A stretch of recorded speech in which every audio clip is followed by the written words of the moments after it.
Bonjour à toutes et à tous. Dans quelques instants, votre nouvel épisode de Séquence avec notre invité du jour, Fadette Drouhard. Fadette est scénariste. On lui doit notamment Patient, avec Grand Corps Malade, nommé au César du meilleur scénario en 2018. On lui doit également Le Dindon, Papicha, Gaza mon amour, Mon héroïne, La syndicaliste, Un destin inattendu et Sur un fil. Et avec elle, nous allons passer 90 minutes à creuser sa méthodologie d'écriture. Vous allez avoir, comme d'habitude, plein de conseils. Et on se retrouve juste après les petits sonores de circonstance avec Maxence, bien évidemment. Ceci n'est pas un podcast ASMR. Bonjour à toutes et à tous, je suis David Frissino. Et moi, c'est Maxence Pirard. Ensemble, on est scénariste et créateur d'histoires. Et justement, après des années dans ce métier, on s'est rendu compte que l'écriture restait encore un grand mystère pour beaucoup de monde. Que vous soyez passionné de storytelling, scénariste en herbe, professionnel ou simplement curieux de savoir comment naissent les grandes histoires, il y a tellement à découvrir. L'écriture, c'est vraiment la base de tout projet, que ce soit pour le cinéma, les séries, les documentaires, les formats courts. Et pourtant, peu de gens connaissent les rouages qui se cachent derrière ces récits.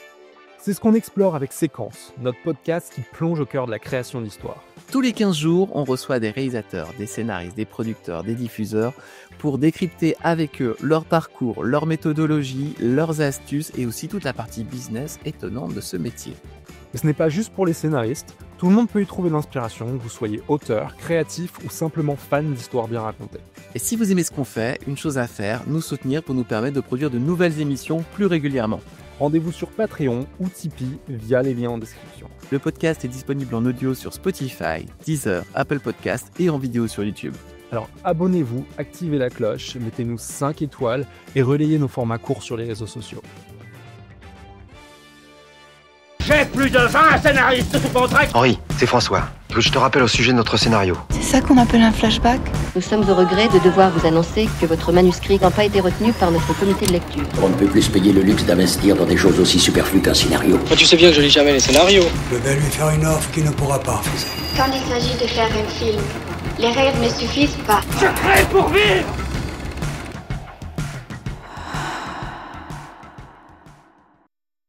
Coucou tout le monde, déjà le 2e épisode de la saison 2 de Séquence. Comment tu vas Maxence ? Ça va bien et toi ? Écoute, super, il fait encore beau, on a encore ce petit bronzage, en tout cas moi, ce petit bronzage GT, qui me sied à merveille. Quelques petites indications pour ouvrir ce podcast. Déjà, vous remercier d'être toujours aussi nombreux à suivre nos aventures. Vous avez en tout cas, vous nous avez donné un très bon accueil pour la série de l'été, donc on est ravis. On vous tiendra au courant de l'avancée parce qu'on espère en faire d'autres prochainement. D'ailleurs, si vous avez des idées, n'hésitez pas dans les commentaires à nous les faire remonter. Avec Maxence, c'est le genre d'exercice avec lequel on a envie de s'amuser à nouveau et vous le faire partager, voilà, d'être dans l'intimité de la création, de tout ce qui tourne autour des scénarios. On va réfléchir, on a pas mal d'idées, Maxence. Oui, carrément. On a pas mal de petites idées qui peuvent être très sympas et qui vont donner un petit peu de peps aussi à ce format, de temps en temps, avoir quelque chose d'un peu plus sur le terrain, parce que c'est vrai que ce que je disais à David en off, c'est que on a toujours on parle beaucoup de technicalité dans ce podcast sur comment on travaille un scénariste, mais on n'a pas moyen trop de le voir. Hein. C'est toujours un petit peu abstrait de s'imaginer quelqu'un devant un ordinateur en train de taper ou prendre des notes. Mais ça existe, il y a des discussions, il y a des conversations qui se font et voilà. Donc c'est un petit peu aussi notre but de vous montrer tout ça. Voilà, on se met à nu complètement et ce podcast est notre petit terrain de jeu. J'en profite pour vous rappeler également de pas hésiter à mettre des petites étoiles sur votre plateforme d'écoute préférée, que ce soit Spotify, Deezer ou Apple Podcast. Ça nous fait remonter dans les suggestions pour tous les gens qui suivent des podcasts sur l'actualité, du cinéma, des séries télé ou autres. Et ça fait plaisir en fait parce que on est content de voir que ça vous plaît. Je vais inviter notre invité du jour justement. J'en profite avant qu'elle arrive pour remercier Nicolas Beauchamp qui est un chef opérateur avec qui je travaille beaucoup, qui m'a vivement recommandé notre invité du jour, en l'occurrence Fadette que j'accueille. Salut Fadette. Bonjour. Bonjour à toi. Bonjour. Merci d'avoir accepté l'invitation. Avec plaisir. Et toi aussi tu reviens de vacances? Ouais. Enfin, à l'heure où nous enregistrons ce podcast, Fadette, tu pars pas forcément en vacances mi-septembre. Ouais, c'est ça. Mais mi-septembre, je reviendrai aussi de vacances parce qu'il faut prendre des vacances dans la vie. Merci de passer ce petit temps avec nous. Personnellement, je chercherais vraiment à savoir pourquoi tu n'as eu qu'une mention assez bien à l'école, actif bilingue. Mais je jette de l'huile sur le feu tout de suite. Pourquoi juste assez bien alors que peut-être bien c'était accessible? C'était tellement accessible. Mais mon problème, c'est que j'ai passé un bac S et que, comme ça l'a prouvé ensuite mon parcours, je crois que mon cerveau est moins matheux que littéraire en réalité. Donc voilà, j'ai compensé un peu. Écoute, je passe la main tout de suite à Maxence pour une petite introduction en quelques mots de ton parcours. C'est ça. Bonjour Fadette, on est vraiment très content de te recevoir. On te connaît en tant que scénariste et notamment en tant que scénariste sur de nombreux longs-métrages. Donc on peut en citer certains, Papicha, Le Dindon sur un fil ou Gaz à mon amour, par exemple. Mais tu as commencé par le journalisme. Du coup, moi, ce qui m'intéresse pour un peu ouvrir ce podcast, c'est comment s'est fait la passation de journaliste à scénariste? Alors en fait, c'est comme je le disais tout à l'heure, moi j'ai fait une formation scientifique. J'ai une famille de scientifiques, je suis personne du tout dans le cinéma. Et en fait, j'ai donc fait un bac S et sur mon orientation, j'avais 2 idées. Soit je voulais être journaliste de cinéma, soit je voulais être gynécologue obstétricien pour faire naître des bébés. Donc il y avait un peu de grand écart quelque part. 2 salles, 2 ambiances. Ouais, 2 salles, 2 ambiances et du coup, j'ai tenté médecine, j'ai fait une année puis je me suis dit: «Non vraiment j'aime ce que je fais mais ce sera pas ma vie» et donc je suis partie, en journalisme de cinéma et petit à petit, je suis rentrée dans une rédaction qui était à Lille, qui était à Nord-Éclair et j'ai pris la place. Quelque part, je suis devenue donc vraiment journaliste de cinéma et c'était un moment génial. Parce que, ce qu'on n'imagine pas, c'est que la presse quotidienne régionale, d'abord, il y a de l'espace. Moi, j'avais un rédacteur en chef absolument génial qui me laissait parler de tous les films dont je voulais parler. Je me souviens, une fois, il y avait un film qui s'appelle «L'histoire du chameau qui pleure» et qui est un film ouzbek, si je me souviens bien et j'avais adoré ce film et j'avais décidé d'en faire une page entière. Donc vous imaginez un peu les pages grand format et donc personne ne relisait, hein, mes pages, je prenais la place que je voulais et quand même le jour de l'apparition, il est venu à mon bureau, il m'a posé la page, il m'a dit: «Là, tu un peu quand même là». Donc j'étais journaliste de cinéma très heureuse, je voyais plein de films, j'en voyais 15 par semaine. Je rencontrais plein de gens, y compris tous les Américains. Moi, j'ai eu des grandes discussions sur le cinéma et sur la fabrication du cinéma avec les gens qui le font. Donc c'était fantastique, vraiment. J'ai passé un moment de ma vie extraordinaire. Et puis j'ai croisé des gens qui m'ont dit petit à petit un peu, qui m'ont dit mais tu veux pas lire des scénarios, donner ton avis, parce que c'est vrai qu'on a le cerveau qui se met en place en fait en analyse. Donc j'ai commencé un peu à traîner comme ça. Et puis un jour j'ai rencontré le manager de Grand Corps Malade qui m'a dit mais toi t'es auteur? Je ne vais pas le dire, mais on était en soirée, il était 5h du mat et donc il m'a dit: «Toi t'es auteur?» J'ai répondu: «C'est pas peut-être». Il m'a dit: «Mais tu sais écrire?» J'ai dit: «Ah oui, écrire ça je sais faire parce que ça fait plus de 10 ans que c'est mon métier en réalité, que j'en vis». Et donc je sais pas, il y a eu une connexion. Il s'est dit, nous on avait gardé les droits éventuellement et on s'est dit: «Bah, on se fait une terrasse et puis on verra bien». Et j'ai rencontré Fabien, on s'est dit: «Bah, allez, on se lance, on verra bien». On a écrit Passé en 2 mois et puis, bah, c'était parti. J'ai ensuite, l'avantage, c'est que voilà, j'avais croisé beaucoup de monde et qu'il y en a un autre qui a été hyper important dans ce parcours, c'est Christian Carion, parce que Christian, donc qui est ch'ti, comme je le suis, puisque je suis à Lille, que j'avais croisé sur des films et donc on avait entamé une discussion de cinéma. Et donc là, je le recroise et il me dit mais tu veux continuer? Je dis: «Je sais pas, c'est cool en même temps». J'avais vraiment rien fait encore, j'avais juste écrit. Et il m'a dit: «Moi, je le sens, tu vas continuer». Donc maintenant, il te faut un agent et il m'a envoyé chez mon agent que j'ai rencontré et ça a été, voilà, coup de foudre professionnel et je suis partie et donc voilà, je lui ai dit: «Mais moi, s'il y a moyen de rester, je veux bien». Et puis voilà, je suis restée. Du coup, t'as écrit Patient de Grand Corps Malade avant Hibou de Ramsey? C'était à peu près en même temps, en Ouais. réalité. Ouais, Ouais. t'es rentré dans le grand bain Direct. avec deux personnalités aussi quand même bien identifiées. Oui, ça a été tout de suite et ça a été ça a été plus ou moins difficile, en vrai, mais ça a été des aventures, qui m'ont formée, qui m'ont permis d'avancer et de faire des films et puis, en fait, la bascule vraiment, sur Patient, le scénario a tourné dans beaucoup de commissions et c'est ça aussi qui a fait que d'autres producteurs m'ont rappelée pour que je travaille, sur des nouveaux projets et puis, bah, après il y a eu le succès public, il y a eu les Césars, enfin voilà, ça a été, ouais, j'ai eu du bol en fait. J'ai les chemins de la vie, quelque part, il y a un timing, des étoiles qui se sont alignées, je crois et donc voilà. Tu dirais que ce qui fait ta force aujourd'hui dans ta manière d'écrire, c'est un petit peu que tu appris sur le tas d'une certaine façon, ou alors peut-être que derrière, tu as suivi des formations et il y a quelque chose qui t'a poussé, qui t'a consolidé en tant que scénariste? Alors en fait, je crois que dans mon cas, donc quand j'étais journaliste de cinéma, j'étais aussi à la fac. Je fais jusqu'au doctorat de cinéma en réalité. Parce que comme je voulais être journaliste de cinéma, je voulais pas juste arriver et écrire vaguement comme ça, je voulais savoir de quoi je parlais. Donc j'ai voulu me former vraiment.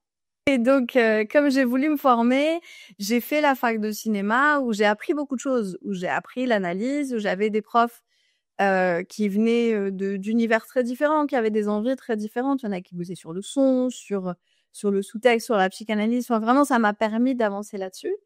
Plus le fait de, pendant plus de 10 ans, voir 15 films par semaine, rencontrer tout le monde, parler de cinéma, plus, quelque part, l'écriture de journalisme qui est une écriture particulière, mais qui ressemble quelque part à celle qu'on cherche en tant que scénariste. C'est-à-dire, c'est une écriture d'angle qui doit être impactante pour le lecteur et en même temps lui apprendre des choses et pouvoir lui... Enfin, si on a envie que les gens aillent jusqu'au bout d'un article, il faut quelque part les emmener.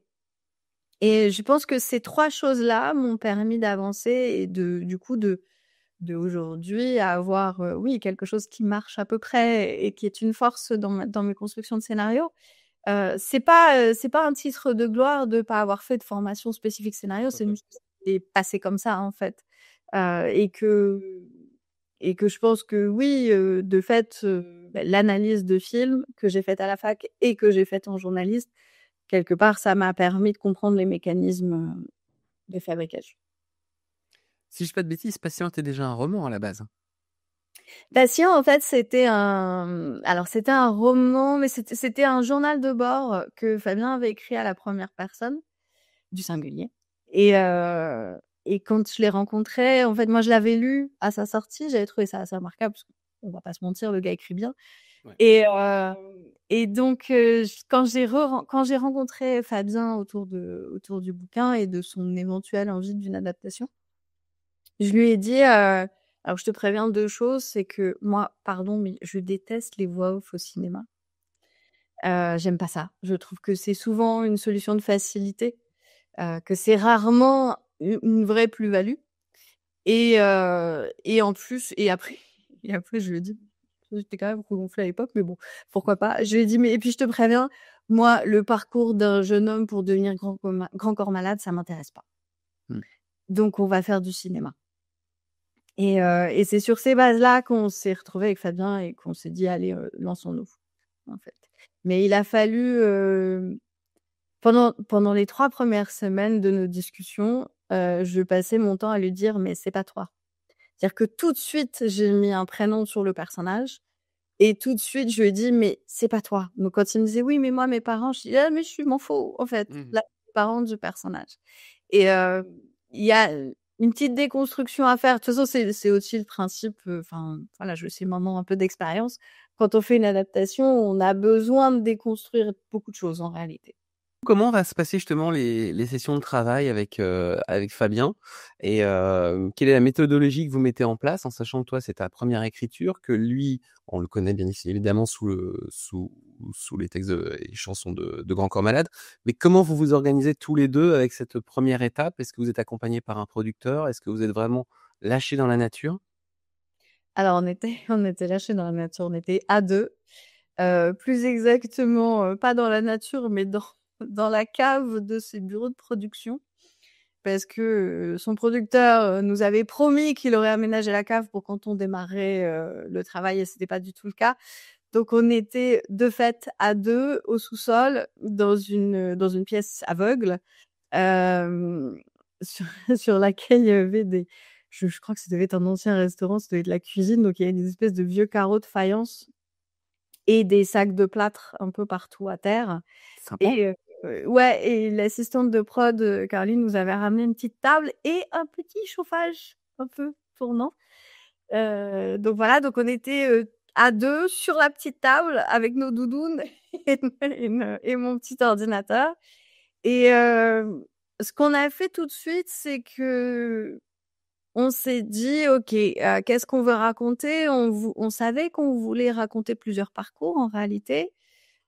Et moi j'ai chopé, j'ai chopé une méthode qui était, mais qui est pas révolutionnaire, hein, mais c'est cette méthode des cartes sur le mur, en gros, avec des scènes qui avancent, des séquences et tout de suite, je lui ai dit: «Bon, on a beaucoup discuté, beaucoup, beaucoup, de beaucoup de choses, de nos envies, de ce qu'on aimait au cinéma, de ces personnages, de ce qu'on allait pouvoir raconter à travers eux».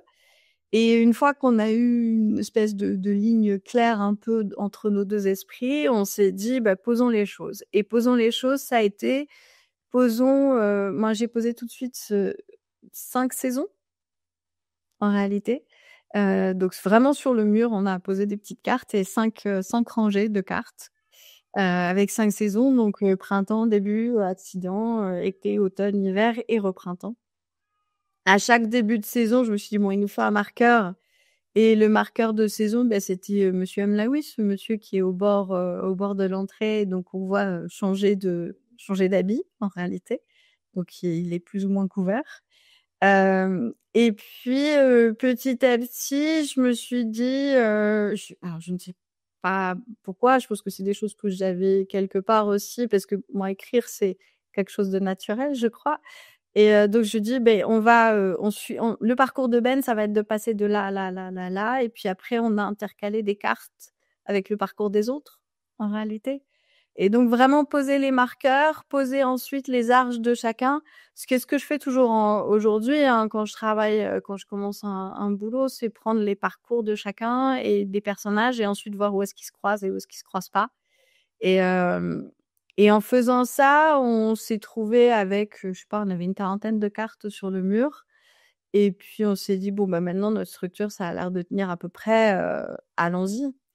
Sachant que j'avais doublé la structure aussi par un truc très naturel, c'est que comme c'est l'histoire donc de ce garçon qui se retrouve coincé dans un lit et qui petit à petit va élargir un peu son champ des possibles et du coup son champ d'exploration de l'endroit où il se trouve, j'avais dit: «Ben, on démarre», donc première image, c'est vraiment le plafond. C'est la seule chose qu'il voit. Ensuite, bah, il peut tourner la tête, donc il voit sa chambre et puis après il y a le fauteuil qui arrive, donc il a le couloir et puis après il a le jardin et donc c'est un peu la reconnexion au monde. Donc cette structure en cercle concentrique, en réalité, on l'avait déjà posée et donc entre les 2, c'est-à-dire avec, les angles de chacun et la quarantaine de cartes et la structure en cercle concentrique, on s'est dit: «Bah, là, on peut peut-être tenter de poser les choses» et hem et alors on a fait un truc, on n'est pas du tout passé par le séquencier. D'ailleurs, encore aujourd'hui, je déteste passer par les séquenciers. On s'est dit: «Bah, voilà, on a plus ou moins notre traitement sur le mur, on sait où ils vont. Allez, on y va, on les fait parler» et on a descendu quelque part les cartes. Donc on s'est asseyés le matin en se disant: «Bon alors», enfin le matin, on tire, en fin de matinée et on se disait: «Bon aujourd'hui on fait quoi?» «Bah oui, on fait des vannes sur, la tentative de suicide». «Allez, c'est parti!» Mais voilà. Et c'était très joyeux en réalité, très, très joyeux. Tu nous as dit du coup que tu avais, eu une envie ou un besoin de t'éloigner quand même un petit peu de l'autobiographie de Grand Corps Malade sur ce film. Est-ce que tu peux nous faire un petit peu un parallèle avec un film comme La Syndicaliste, qui est justement une histoire vraie, et comment en fait tu vas intégrer des choses qui sont vraies et comment tu vas fictionnaliser davantage ton récit? Alors c'est vrai que sur l'adaptation, c'est toujours le piège, c'est qu'au début on lit quelque chose et on se dit: «Ah bah voilà, tout est là, c'est facile, c'est parfait» et alors je vais vous révéler un secret, c'est que le cinéma, c'est pas la vie et qu'il y a des choses Oh non! j'arrête, hein. Beaucoup d'illusions qui se brisent là. Hem, En réalité, il y a des choses de la vie qui au cinéma ne marchent pas. Et inversement, il y a des choses de cinéma qui passeraient pas dans la vie, mais qui marchent très bien au cinéma. Et la réalité de tout ça, c'est que, c'est la crédibilité qui compte. C'est pas tant le réalisme. Vraiment, il y a une grosse différence entre les 2. Et donc du coup, avec que ce soit pour Patient, que ce soit pour La Syndicaliste, il faut, d'abord choper la fiction, en fait. Moi, ma technique, c'est celle-là, c'est de me dire, mon personnage alors, je pars d'une histoire vraie, donc je pars de la réalité, mais derrière, j'essaye de m'en éloigner très fort et d'oublier que c'est de la réalité pour pouvoir fictionnaliser. Et pour pouvoir fictionnaliser, c'est-à-dire pour mettre des choses qui fonctionnent pour le personnage que j'ai envie de raconter, mais qui vient d'une base vraie. Donc quelque part, on n'est jamais très loin du vrai, mais il faut quand même s'en éloigner. Parce que justement, il y a des choses qui résistent au cinéma. Et du coup, une fois qu'on a fait ça, une fois qu'on a la fiction, on peut revenir à la réalité et faire des allers-retours, en fait. Et aller chercher des petites choses et se dire: «Ah oui, mais dans la vraie histoire, il y avait ça, c'était intéressant, peut-être que je peux l'intégrer». Et donc c'est vraiment un jeu de passe-passe et de l'un à l'autre. Mais pour dire, par exemple, sur La Syndicaliste, alors qui était une histoire complexe parce que Ouais, tu peux peut-être la rappeler en quelques mots? ouais, bien sûr.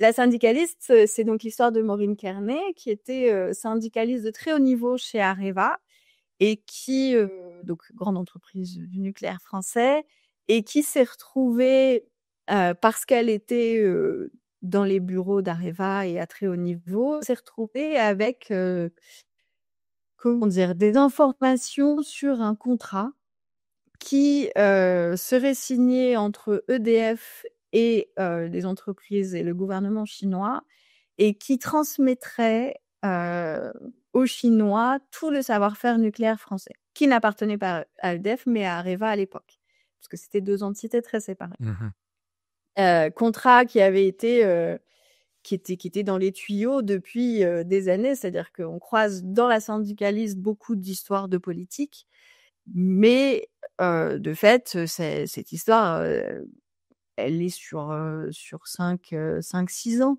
en réalité, sur les négociations, les allers-retours, la façon dont ça s'est fait. Et Maureen, donc étant la femme incroyable qu'elle est, a décidé de ne pas lâcher l'affaire et donc elle a remué un peu les choses et tant et si bien qu'elle s'est retrouvée accusée. Pardon, je saute une étape qui est la plus traumatisante en plus, mais c'est pas pour rien. Maureen s'est retrouvée en fait agressée chez elle. Elle s'est fait agresser chez elle parce qu'elle remuait un peu trop la merde et qu'il y avait des intermédiaires qui étaient pas très contents de tout ça, parce qu'ils voyaient leur commission s'éloigner et leur pot de vin s'éloigner.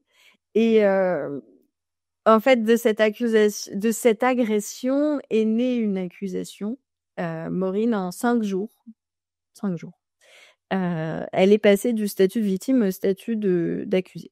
On lui a dit qu'elle avait inventé cette agression. Et donc voilà, c'est la façon dont cette femme, doit se battre pour la vérité et pour quelque chose qu'elle a subi. On est en 2012, Mmh. on n'est pas très loin et donc cette histoire est très forte, en fait, parce qu'elle fait résonner plein de choses, parce qu'aussi on croise plein de gens, plein de politiques, des grands patrons, enfin c'est assez fou et puis par ce personnage. Et donc Maureen, moi je l'ai rencontrée, donc c'est un film qu'on a écrit avec Jean-Paul Salomé, qui l'a réalisé ensuite. Et donc on a rencontré Maureen très vite. parce que ça nous paraissait important et puis aussi pour la prévenir qu'on allait adapter son histoire et qu'on voulait fictionnaliser son histoire. Ce qu'elle a très bien compris, et qu'elle enfin voilà, c'est vraiment une femme extraordinaire, elle est assez incroyable et elle a très bien compris ça et donc elle nous a laissé vraiment, la liberté et elle nous a dit: «Si vous avez besoin d'infos, de savoir quelque chose, n'hésitez pas, vous pouvez m'appeler». Et en réalité, on lui a posé quelques questions à droite et à gauche par mail, ici et là. Mais les questions qu'on lui a posées sont pas forcément les questions auxquelles on s'attend. C'est-à-dire que je crois que le premier mail qu'on lui a envoyé, c'était pour lui demander: «Mais en fait, vous alliez comment au boulot? Vous aviez une voiture? Vous alliez en train? C'était comment?» Alors, je ne sais pas pourquoi, si, je sais un peu pourquoi, mais à l'époque, c'était la question importante pour les scénaristes. À quoi va se nicher, voilà, cette question de la vérité, de l'adaptation, c'est très étrange en réalité. Et donc on a beaucoup fictionnalisé, comme j'ai pu fictionnaliser avec Fabien, hein, comme sur les adaptations on peut le faire. Ce qui est important au final, c'est qu'on a retrouvé l'essence des choses. Et que et là c'est une petite fierté, personnelle, mais quand j'ai fait des adaptations, Heu, j'ai souvent prévenu les gens après en leur envoyant à la lecture en disant: «Vous allez détester». Mmh. Parce que voilà, on trahit obligatoirement. Mais si j'ai bien fait mon travail, ils détestent pas tout à fait et c'est le cas. C'est-à-dire qu'on récupère l'essence des choses et quand on a capté la façon de fonctionner de son personnage, ces petits engrenages, voilà, la mécanique interne, heu quelque part, il y a des choses qui nous paraissent logiques en tant que scénariste qui, finalement, sont vraies et ça, c'est un phénomène un peu étrange qu'on a eu sur La Syndicaliste, que j'avais eu aussi avec Fabien, mais il me l'avait pas dit parce que c'était particulier. J'écrivais avec lui, c'était son histoire, donc il y avait pas mal de pudeur du côté de Fabien et moi, voilà, mon boulot, c'était d'aller mettre un peu le dessus et de pousser, donc de lui proposer des choses qui, du coup, résonnaient. Enfin, c'était assez étrange. Et là, Maureen, quand on lui a fait lire le scénario de La Syndicaliste, elle nous a dit: «Mais c'est fou, comment vous savez ça?»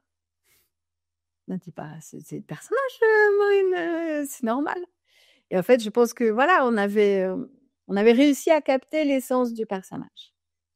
En plus, est-ce que tu as eu une petite appréhension en lui envoyant? Parce que le film s'ouvre enfin, on la découvre après son agression. Donc j'imagine qu'en plus, tu envoies un script qui rentre, directement dans le vif du sujet, quoi.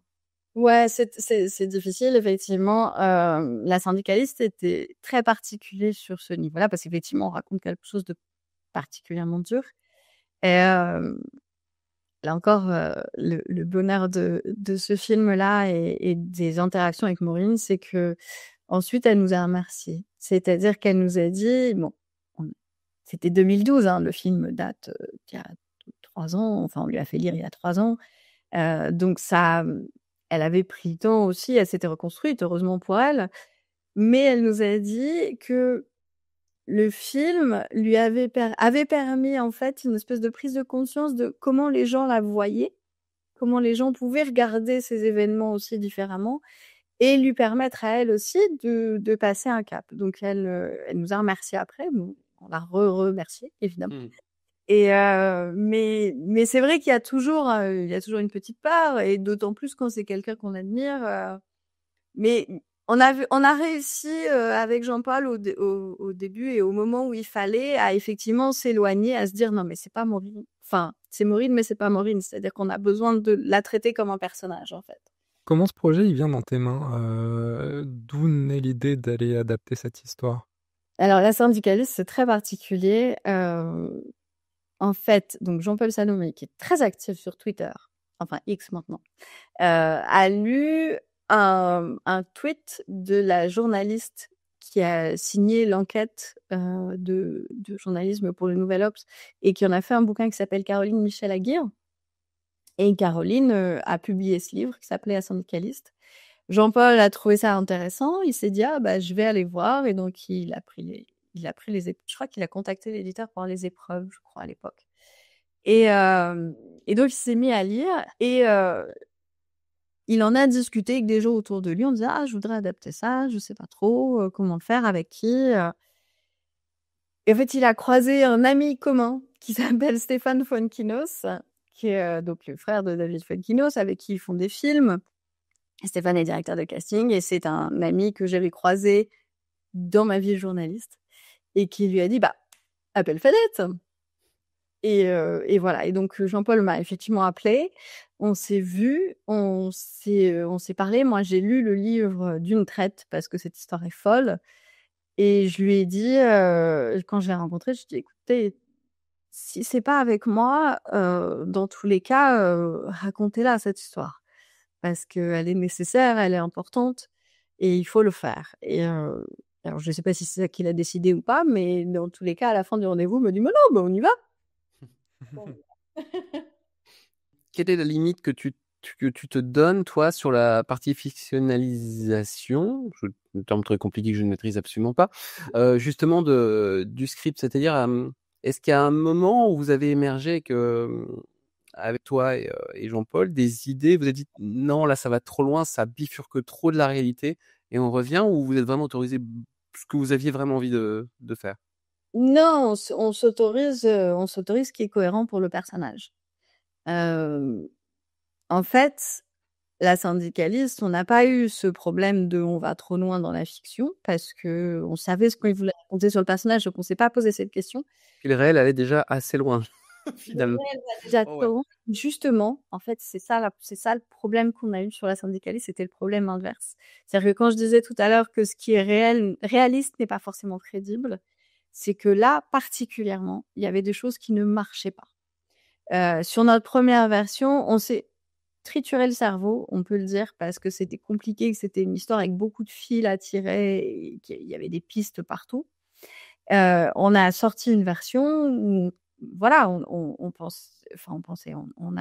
avait synthétisé un peu le réel, on avait posé les choses qui nous paraissaient importantes, les choses qui nous paraissaient fortes.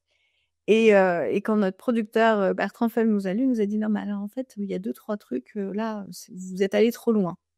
Et il s'avère que les choses sur lesquelles on était allé trop loin, c'est le réel qui était allé trop loin. Parce qu'à chaque fois, c'était des choses qui s'étaient vraiment passées. Et donc on lui a dit: «Oui, mais» et le fait est qu'il avait raison. C'était vraiment des exemples où le réel résiste au cinéma. En fait, ça ne marchait pas.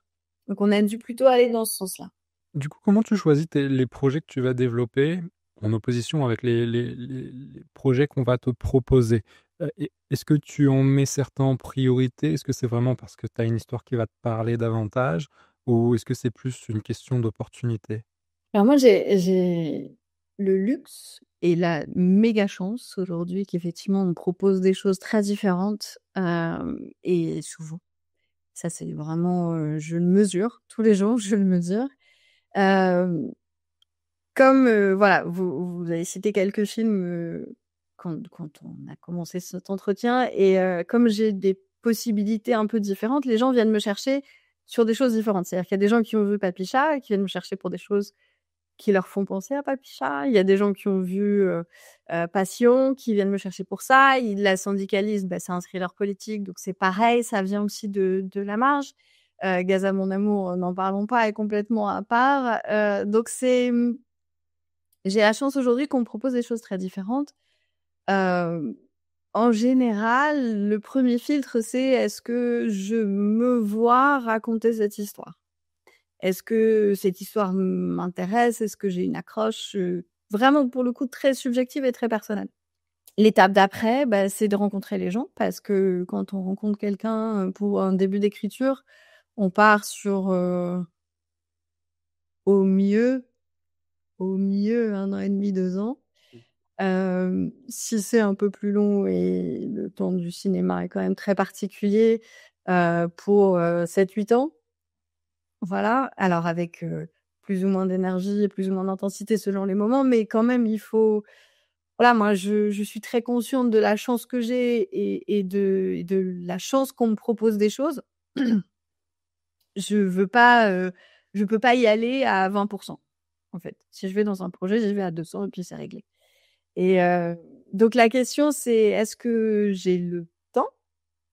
Est-ce que j'ai le temps de cerveau disponible pour pouvoir faire les choses bien? Est-ce que j'ai envie? Et après, je rencontre les gens et ma règle, elle est très simple, très, très simple. Si je rencontre les gens, c'est déjà que le projet me plaît. Et ensuite, c'est pas tant, est-ce qu'on est pareil? Est-ce qu'on n'est pas pareil? Non, c'est est-ce que cette personne que j'ai en face de moi, si, demain elle m'appelle et elle me dit: «Viens, on va boire des coups, on va passer un moment sympa ensemble, on va à l'apéro», voilà. Est-ce que j'ai envie d'y aller?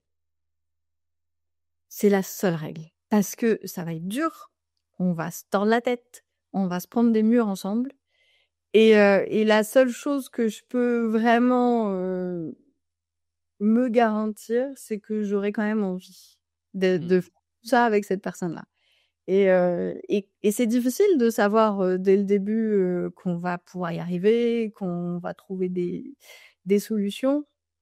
Donc vraiment, ma règle, c'est celle-là. C'est est-ce que j'ai envie d'aller passer du temps qui soit pas du temps de travail? Ça, c'est important, en fait. Quand tu démarres, on parlait du coup de patients, mais il y a donc cet autre projet qui se fait en parallèle qui est Hibou de Ranzibedia. Ouais. Là aussi 2 salles, 2 ambiances ou comment va se passer le process? Comment tu arrives dessus et comment se passe le process? Un peu pareil, alors sauf que Hibou, il y avait déjà un scénario, mais que j'ai repris vraiment pratiquement entièrement. C'était ce truc, c'était ces projets qui arrivent, qui sont déjà posés. Tout est posé, le puzzle est bien fait. Mais en regardant de loin, on se dit: «Ouh là, il y a quand même, des choses qui vont pas. J'ai l'impression que cette pièce-là, elle va pas avec l'autre», voilà. Et donc le problème de ces projets-là, c'est quand on commence à changer une pièce, bah, du coup, il faut changer celle-là et puis celle-là aussi et puis celle-là et donc quand on a bougé celle-là, bah, c'est les 3 autres autour qui vont plus et donc petit à petit, on reprend les morceaux et on refait ça. Donc après, sinon en vrai, le boulot de raconter des histoires et le boulot de scénariste, c'est un peu le même tout le temps. C'est, se poser la question, des personnages. Moi, c'est mon dada. C'est vraiment mon obsession personnelle, c'est les personnages. C'est que mes personnages m'emmènent dans l'histoire et pas que l'histoire emmène les personnages. C'est vraiment la chose. Moi, je sais que je me suis accrochée parfois avec des réalisateurs, accrochés en sens, scénario, hein. Quand on s'engage sur un scénario, c'est pas la même chose, hein. Mais je me suis un peu accrochée parfois en disant: «Mais non, mais ce personnage ne peut pas faire ça. C'est pas possible. Tel qu'on l'a défini, ça ne peut pas. Ou alors il faut changer toute la définition, il faut rechanger tout le début». Mmh. Donc ce qu'il voulait me faire à ce personnage, j'ai dit: «Non, c'est pas possible, il peut pas». Et je me souviens, il m'avait regardée comme ça, il m'a dit: «Tu es quand même vachement impliquée dans les personnages». Je dis: «Bah, évidemment, c'est mes petits jouets, c'est mes petites poupées, je les aime, donc je les fais bouger». Et donc le boulot, c'est un peu toujours le même, hein, en fait. Voilà, c'est, comment est-ce qu'on essaye de trouver le plus petit dénominateur commun d'humanité des personnages pour qu'ils soient vraiment, pour qu'on voit leurs failles, pour qu'on voit vraiment leur humanité. Et moi, ma conviction, c'est toujours la même, c'est que si je crois à ce personnage, si le cœur du personnage parle à mon cœur, à moi de spectatrice, et ben, même si, je suis, là, dans le parc de la résidence, à Roubaix, heu, si au bout d'une demi-heure, il y a les extraterrestres qui débarquent et qu'on lui dit: «C'est toi qui vas sauver la galaxie», franchement, tant que nos 2 cœurs se sont accrochés, je vais suivre. Et voilà, c'est un peu ça mon boulot. De toute façon, c'est le même boulot tout le temps, en vrai. Tu parlais en début de podcast comme quoi tu avais trouvé un super agent avec qui tu t'attends particulièrement dans ta vie professionnelle. Comment tu qualifierais, enfin, qu'est-ce qui fait que pour toi cette relation fonctionne? En sachant qu'elle prend 10%. Alors non, alors attention, mettons les choses au clair. L'agent, il est certes payé à hauteur de nos contrats, mais l'agent, il prend pas 10%. C'est pas moi qui paye l'agent, c'est la production Oui, c'est vrai. qui paye l'agent. C'est pas la même chose, hein. C'est pas la même chose. Et je tiens à le préciser à chaque fois parce que c'est vrai maintenant on sait qu'il y a 10% qui partent, mais la réalité c'est que moi si je fais un contrat à X, il n'y a pas 10% de X qui partent de mon contrat à moi. C'est 10% de X en plus qui sont payés par la prod. Et ça c'est important de le dire. Oui. Mais au-delà de l'aspect pécunier, moi ce que j'aime, alors je suis chez Film Talent, qui est une agence d'auteurs. Et ça, c'est très, très chouette. Parce que c'est des gens qui, du coup, sont au bon endroit dans les discussions avec les producteurs, notamment, qui ont, voilà, sur des questions de fabrication, sont vraiment au bon endroit. Et alors, avec Simon, c'est rigolo parce qu'on n'est pas du tout pareil, vraiment. Lui aime beaucoup le film d'auteur un peu niche. C'est-à-dire que quand je lui ai dit « je vais faire le dindon avec Danny Boone », il me regarde « qu'est-ce que tu fais ?» Je dis « mais c'est trop cool, je suis trop contente, je travaille avec Guillaume Gallienne, avec Jalil Lesper, c'est trop la fête, j'adore ça. » Puis Danny, on se connaît depuis 20 et quelques années, donc c'est top, voilà.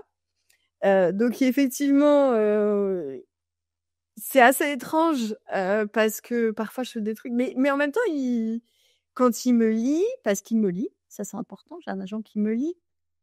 Quand il me lit, il me reconnaît, il connaît mon travail, il sait qui je suis, il sait où je vais. Et c'est hyper intéressant d'avoir son œil à lui, quelque part. Quand je fais un film un peu plus grand public et qu'il me dit « ah, c'est vachement bien », je me dis « ouh, dites donc, on a trouvé quelque chose ». Et c'est très précieux cette collaboration avec Simon parce que c'est quelqu'un qui a beaucoup de recul sur le métier, qui peut parfois être un peu prise de tête, qui peut parfois avoir tendance à vous faire croire que les choses sont graves alors qu'on fait que du cinéma.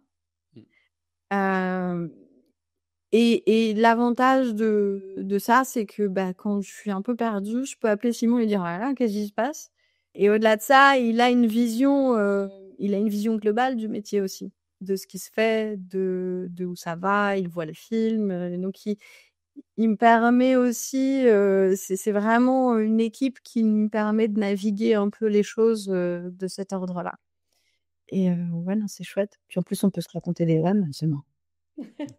Quand tu te retrouves en lice pour le César du meilleur scénario avec Patient, est-ce que tu as une petite période où tes pieds ne touchent plus terre, où Lille et Rouben sont plus assez grands pour tant de talent? Évidemment. Bon, je le dis sous forme d'humour, mais c'est vrai que l'idée c'est de savoir si est-ce que tu as un moment d'euphorie, est-ce que ça te fait c'est faire, est-ce légitime. que derrière tu as fait une connerie derrière, ou est-ce qu'au contraire tu t'es dit tu t'étais préparé peut-être à ça? Alors c'est complètement légitime comme question. J'essaye d'être le plus sincère possible. Moi, il y a un moment de qu'est-ce qui se passe? Il y a vraiment ce moment de attendez 2 secondes. Je vais vérifier parce que il y a peut-être une autre Fadette Drouard dans cette histoire que le même film. C'est pas moi. Donc il y a un peu ça. Il y a un moment d'incrédulité pure, vraiment. Et puis il y a ce moment où du coup le téléphone sonne et tout le monde est là genre ah c'est trop cool. Et en vrai moi j'étais comme ça ah c'est cool. Et j'étais vraiment là-dedans. Et après le fait est que j'étais déjà en train d'écrire d'autres choses. Donc je bossais à ce moment-là. Donc c'est trop cool, le téléphone sonne, mais à un moment faut avancer et je pense que c'était aussi ma façon quelque part de préserver un peu. Qu'est-ce que j'ai fait? Non, je n'ai pas fait de conneries. Est-ce que tu t'es fait un joli cadeau, un joli plaisir? Je me suis fait un petit plaisir, oui. Oui, c'est vrai. Je suis allée m'acheter, parce que je passe par là, je suis allée m'acheter un petit bijou. Je me suis dit, moi, c'est le bijou de quand j'ai été nommée au César. C'est assez important. Mais ceci dit, c'est ce que je fais aussi sur des contrats. En réalité, quand je signe un nouveau contrat pour un nouveau film, je me dis, je mets un petit peu de côté en faisant je me fais un petit cadeau, un petit symbole. Donc, j'ai une boîte à bijoux avec des petits symboles comme ça et qui sont voilà, qui font plaisir, mais qui restent, en fait, parce que le cinéma passe vite. Voilà, j'ai les DVD hein, dans la maison, mais c'est pas pareil. Il y a quelque chose vraiment d'intangible. Et après, non, en fait, je crois que ce qui m'a protégée, c'est que ça fait, en vrai, si on compte, ça fait 20 ans que je suis quelque part pas loin du cinéma, que je sais comment ça marche, ce métier, ce milieu, que j'en ai parlé avec beaucoup de gens de plein de façons différentes. Et donc ouais, il y a le côté «Waouh, c'est trop cool» et en même temps, il y a le côté mais je démarre dans ce métier, je ne sais pas où je vais, je ne sais pas ce que je fais. Vous êtes hyper gentil de me poser là sur cette scène et d'avoir mon nom, avec tout le monde. C'est assez incroyable, bien sûr, mais à chaque fois qu'on redémarre une écriture, c'est l'Everest à monter Mmh. et il y a pas d'oxygène. Mais Donc je te rejoins complètement. Mais c'est vrai que je te rejoins complètement sur le fait de savoir aussi s'offrir ce petit cadeau, ce petit temps, cette petite récompense. Et c'est vrai que moi, j'ai tendance même des fois à le faire avant que le truc soit signé, mais dès que je sais que c'est toi, que c'est 100% feu vert et tout ça, j'ai besoin de cette petite soupape de me dire, OK, là, je peux m'acheter une connerie. Tu vois, je vois que, alors pour ceux qui suivent la version YouTube, Fadette a des pop derrière elle, mais c'est pas, mais juste une figurine, tu vois. Mais faut que j'aille dépenser, tu vois, tout de suite. En me disant, J'ai les pop très importantes. J'ai le pop de Guillermo del Toro, j'ai le faune du labyrinthe de Pan, Roméo et Juliette de Baz Luhrmann, celui-là, là, voilà. Celui-là, là, c'est Jeff Goldblum avec sa jambe cassée dans Jurassic Park. Et juste au-dessus, là, ça c'est du McFarlane, mais c'est Le Cavalier sans tête. Voilà. Et oui, bah, je refais pas, hein, je suis un peu geek hein, quand même. Enfin. Mais non, je pense que c'est important. Alors c'est important de faire les deux, c'est-à-dire même aujourd'hui quand les choses se passent bien, et j'ai des bonnes nouvelles et voilà, dans ce moment je suis en mode bonne nouvelle à mort. Je sais que le métier est difficile, je sais qu'il va y avoir des murs, je sais qu'il va y avoir des portes qui vont claquer, que je vais prendre sur le nez. Mais c'est important aussi de pouvoir se réjouir de ces choses-là, de se dire bah ouais, mais aussi c'est pas que dur et donc même si on essaye de garder un peu les pieds sur terre, se dire bah on peut se faire plaisir aussi. Et je me souviens, mais le soir de la nomination au César, j'étais à Paris, je dormais chez une copine et il s'avère que dans son immeuble, il y avait aussi Eya Edara. Et que donc on s'est retrouvés avec Eya qui était nommé aussi. Et on s'est retrouvés avec Eya avec une coupe de champagne. Et après on a été se coucher parce qu'on était fatigués. C'était une petite fête. Tu collabores beaucoup avec les réalisateurs de façon générale. Qu'est-ce que tu attends de cette relation? Tu parlais de l'exemple justement avec quand tu connaissais bien tes personnages et comment ces échanges en général ils prennent place? Bah comme c'est des gens avec qui j'ai envie d'aller boire des coups, ça se passe plutôt bien. Et donc on apprend. Alors c'est particulier une collaboration d'écriture parce que il faut être dans une confiance absolue. Il faut pouvoir dire tout ce qui nous passe par la tête. Sinon on perd des choses ou on en loupe. Donc au début, il y a cette phrase hein, que tout le monde dit: «Je vais peut-être dire une connerie, mais et si on faisait ça?» Et puis petit à petit, «je vais peut-être dire une connerie» passe à l'as et on passe à «et si» et donc ça devient de plus en plus fluide et ça devient de plus en plus simple.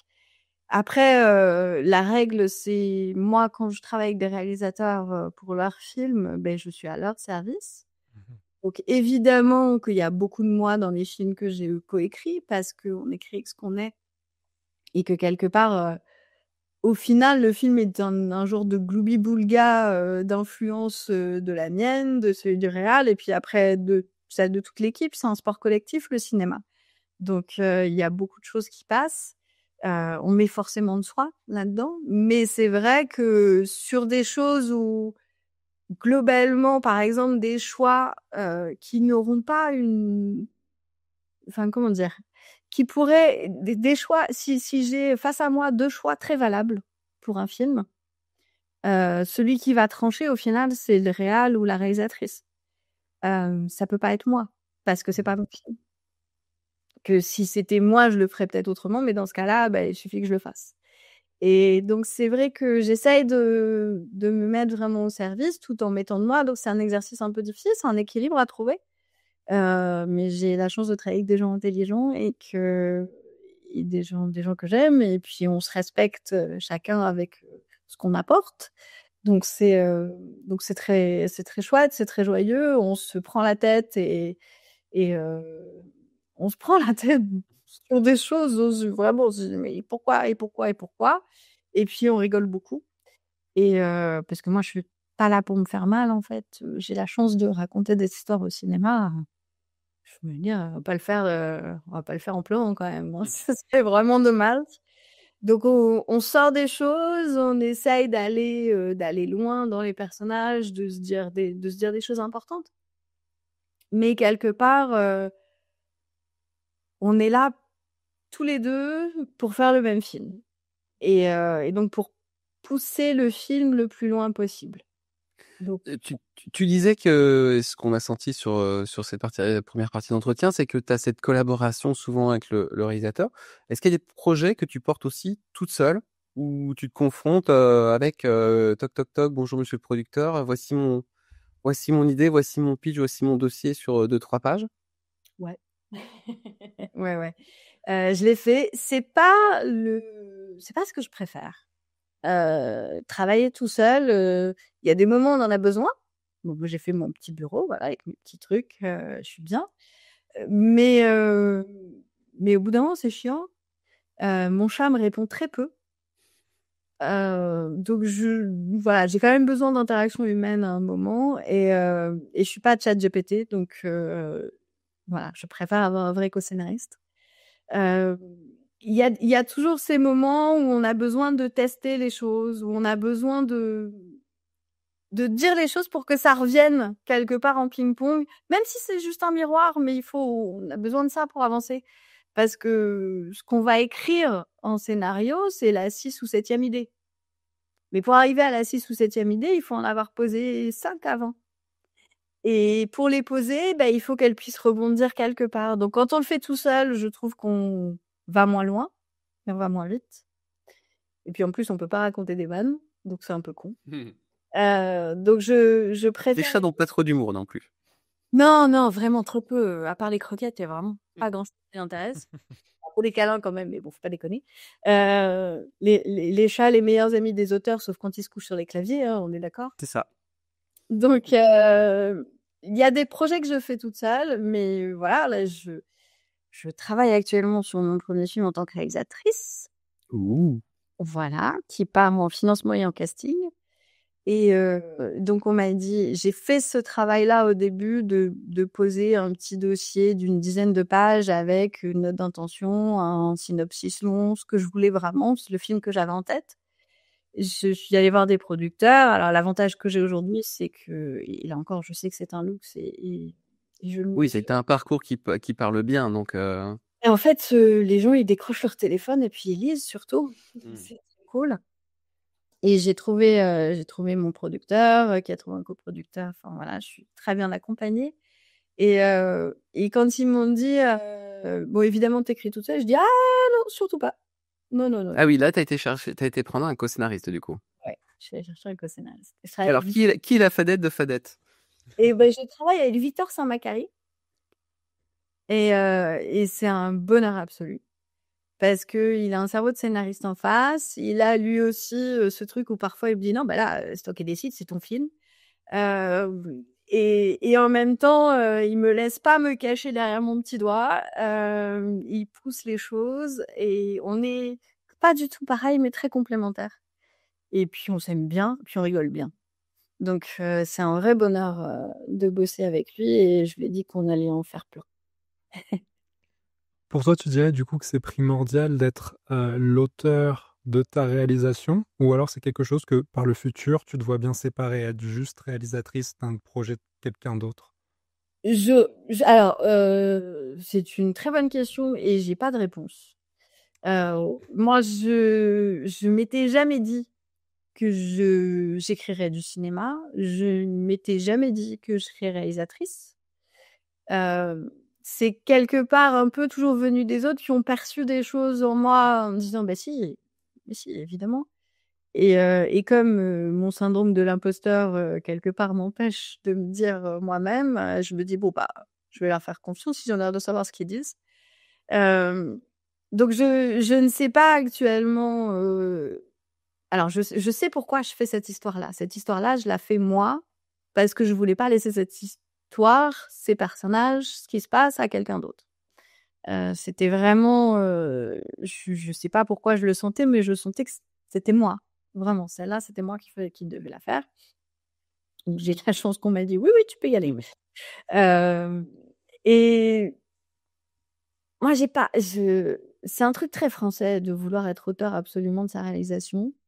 En général, je vais chercher chez les Américains les contre-exemples et je dis aux gens, mais pardon, quand vous dites le dernier film de Scorsese, c'est pas parce qu'il a pas écrit que c'est pas le dernier film de Scorsese. Bien sûr. Et je pense que c'est 2 métiers complémentaires, mais évidemment différents. Quand on travaille en scénario, on écrit des images quand même. Donc on travaille un peu de la mise en scène avec le réalisateur. C'est normal, c'est le principe.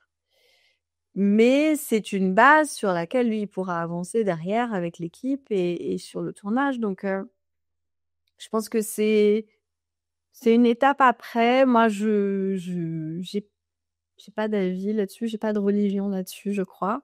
Je pense que toutes les histoires ont leur propre timing, leur propre façon d'être racontées aussi, et que tant qu'on a envie de les raconter, bah faut suivre un peu. Là encore, je sais que c'est une enfant gâtée du cinéma qui vous parle hein, de tout ça, mais J'ai pas osé le dire, quel enfant gâté du cinéma, Maxence. mais je le revendique, hein, enfant gâté du cinéma, je le sais, je le mesure et comment dire, je sais d'où je parle, en fait. Je sais d'où je parle et c'est vrai que aujourd'hui, voilà, quelqu'un qui prendrait le scénario de quelqu'un d'autre pour le réaliser, pourquoi pas? Voilà, moi, je sais que je sais pas. En fait, je sais que je ne sais pas comment je vais aimer la réalisation ou pas. Ah oui. Donc, je sais pas ce que je vais y trouver. Sur cette première réalisation, il y a des réalisateurs avec lesquels tu as travaillé qui t'inspirent là, dans leur méthodologie? Comment dire? Je crois que je prends un peu de tout le monde. Quand on est scénariste, on vole beaucoup, hein, déjà, de base. Bah, déjà parce qu'on n'a pas à manger. Non. Ça. Et c'était quand j'avais commencé à écrire, je commençais à écrire Hibou et Patient en même temps. Et je faisais encore des interviews à l'époque. Et j'ai fait une interview de Paul Lafferty et Ken Loach. Et je sais que c'était je crois que c'était pour Patient qu'on avait une grosse référence qui était La part des anges. Et sur des scènes, alors aujourd'hui je vous dirais c'est La part des anges, vous allez me dire mais d'où? Mais en fait c'est La part des anges passé au tamis de nos envies plus le ping-pong. Enfin bref, il y a un peu de tout ça. Et donc je les rencontre, ils sont adorables tous les deux, hein, c'est des gens incroyables et puis alors le talent, n'en parlons pas. Et donc je me dis, à la fin on discute, on finit notre café ensemble, on discute un peu et ils me disent: «Beh, vous faites quoi?» Et donc je leur explique que je suis en train d'écrire, que je me lance, mais que bon, bah, je leur ai un peu volé des idées et tout ça. Et ils explosent de rire tous les deux. Et ils me disent, non, mais on avait sûrement volé avant. Il n'y a pas de problème. Donc, on vole des choses un peu partout. Je vole des choses un peu partout. Je sais qu'il y a des choses qui me sont restées aussi. Alors, je crois que c'est Cameron Crowe qui m'avait expliqué qu'il faisait toujours une scène sans dialogue à la fin. C'est-à-dire une prise sans dialogue. C'est-à-dire qu'il faisait ses prises pour avoir tout ce qu'il fallait et il en faisait toujours une sans dialogue. Et parce que l'acteur était quelque part un peu imprégné de tout ce qu'il avait joué avant, de tout le dialogue qu'il avait joué avant, et ça lui permettait d'avoir un matériau juste purement image pour pouvoir monter les films derrière. Et ça, je me dis, c'est pas mal. Là, c'est pas con ça. bien l'idée. J'aime bien. Bon, je vole ton idée que tu as prise à Cameron Feu, qui lui-même l'a volée encore. Exactement. Probablement, tout le monde vole tout le monde dans cette histoire. Mon héroïne, c'est un film qui met en scène une scénariste. Ouais. Ma question, ça va être... Alors, on le fait tous, parce que forcément, c'est en rapport avec le métier de scénariste, on parle de soi, mais à quel point t'as mis de ta personne, de ton expérience dans ce film, et de façon générale, qu'est-ce que tu t'autorises? Quelles sont tes limites? Alors, passer de général, tu finirais Pas ce de truc. souci. De manière générale, j'ai pas de limite. Si j'en avais, je crois que je serais pas forcément la meilleure scénariste au moment où je les pose. Je crois qu'il faut s'autoriser à aller dans le plus noir qu'on puisse être et dans le plus compliqué et voilà, l'avantage qu'on a, c'est qu'on peut transcender ça en le posant dans des personnages. Donc ça nous permet, de faire ces choses-là et il y a pas de limite et là, on en revient à ça, c'est-à-dire que s'il y a des limites, y compris dans la bulle d'écriture que peut être la relation avec un autre auteur ou un réal, s'il y a des limites, va y avoir quelque part une espèce de trou béant, sur lequel enfin, un canyon dans lequel on va tous tomber, quoi et on n'y arrivera pas. Donc je crois qu'effectivement, j'ai pas trop de limites. Je dis pas que je fais ma psychanalyse avec mes co-auteurs, au moment où on démarre l'écriture, hein. Ça prend un peu de temps et puis petit à petit, on fait des digressions et puis il y a des choses qui sortent, on se dit: «Ah tiens, marrant». Donc voilà.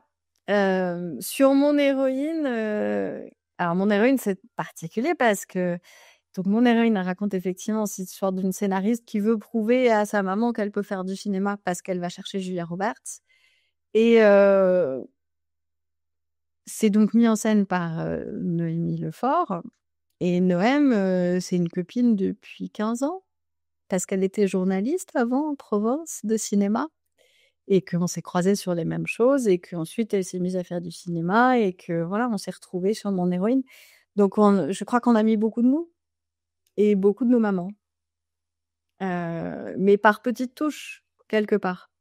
Ça c'est toujours la même chose, c'est-à-dire qu'un personnage n'est jamais, c'est jamais entièrement moi, c'est jamais entièrement quelqu'un que je connais. C'est ah bah tiens, il fait ça comme ma sœur. Ah bah tiens, cette personne-là que j'avais croisée faisait ça, ça va m'intéresser pour ce personnage. Donc on fait un Franken personnage quelque part.